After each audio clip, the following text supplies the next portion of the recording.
In the high-flying world of professional football, amidst the roar of the crowd and the blinding flash of cameras, players often seem like superheroes, immune to the struggles that affect us all. But behind the iconic number 7 jersey, Cristiano Ronaldo was just a young man, far from home, navigating the pressures of fame and the personal heartache that would change his life forever. The year was 2005.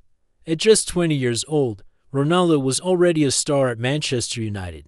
His explosive talent dazzling fans and confounding opponents, he was living the dream. A boy from Madeira, who had conquered the theater of dreams. But while his career was soaring to stratospheric heights, his personal life was about to be struck by a devastating blow. His father, José Diniz Aveiro, had been struggling with his health for some time. A battle fought far away in Portugal. Ronaldo, devoted to his family, did everything he could. He used his growing wealth to provide the best possible medical care, hoping for a miracle that, tragically, would never come.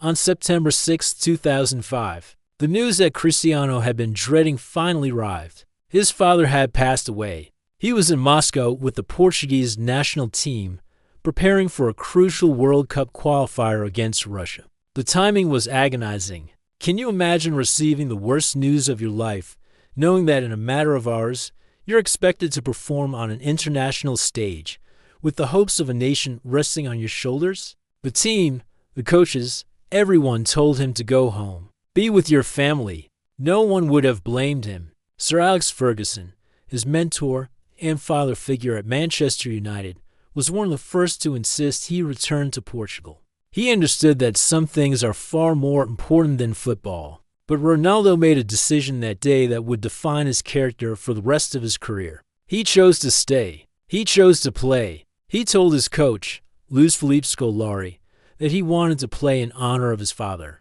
He knew his dad would have wanted him to play, to represent his country, to give his all. It was a moment of incredible mental fortitude. He stepped onto the pitch that night, not as a grieving son, but as a warrior carrying the memory of his father in his heart. He played with a fire and a passion that was almost superhuman. Channeling his pain into his performance, Portugal didn't win that match. It ended in a goalless draw, but Ronaldo won the respect of the world. He had shown a level of professionalism and strength that was truly extraordinary for someone so young. After the final whistle, the dam of emotion finally broke. The strong facade crumbled, and he grieved. But he had honored his father in the only way he knew how, by being the best he could be. This profound loss had a lasting impact on Ronaldo. He often speaks about how much he regrets that his father never got to see the true height of his success, never got to witness him lift the Champions League trophy or the Ballon d'Or. He carries that sadness with him. In an emotional interview years later, he broke down in tears seeing footage of his father speaking proudly about him, a man he barely knew from his later years. The pain was still so raw, but this tragedy also forged an unbreakable will within him. It fueled his ambition, his relentless drive to succeed, to make his father proud. Wherever he might be, he transformed his grief into motivation. Every goal, every trophy, every record broken was a tribute. He understood that life is fragile and that every moment is an opportunity to build a legacy. The death of his father wasn't just a sad chapter in his story. It was the crucible that forged the champion we know today. It taught him resilience, it deepened his appreciation for family, and it lit a fire inside him that has never gone out. From that point on, something shifted in Ronaldo's game. There was a new maturity, a new sense of purpose in his play. He began to evolve from a flashy, inconsistent winger into a ruthless and efficient goal-scoring machine. The tricks and step-overs were still there, but they were now deployed with a clear objective: to win. He started taking on more responsibility, becoming a leader on the pitch. Sir Alex Ferguson recognized this change. He saw the boy he had signed from Sporting Lisbon transform into a man, hardened by tragedy but not broken by it. Fergie became even more of a father figure to him, guiding him not just on the pitch but through the emotional turmoil off it. Their bond deepened, built on a foundation of mutual respect and understanding. Ferguson knew he had a player who wasn't just talented, but possessed a mental toughness that was second to none. This period was pivotal in his development. he learned to channel his emotions, to use adversity as fuel, and to carry the weight of expectation without crumbling. The 2005 to 2006 season, which started with such personal heartbreak, ended up being a significant one for Ronaldo.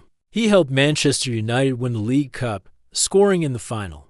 It was a sign of things to come. The following season, the 2006-2007 campaign, would be his true breakout year as a world beater. He scored over 20 goals for the first time and led Manchester United to their first Premier League title in 4 years. He was no longer just a promising talent.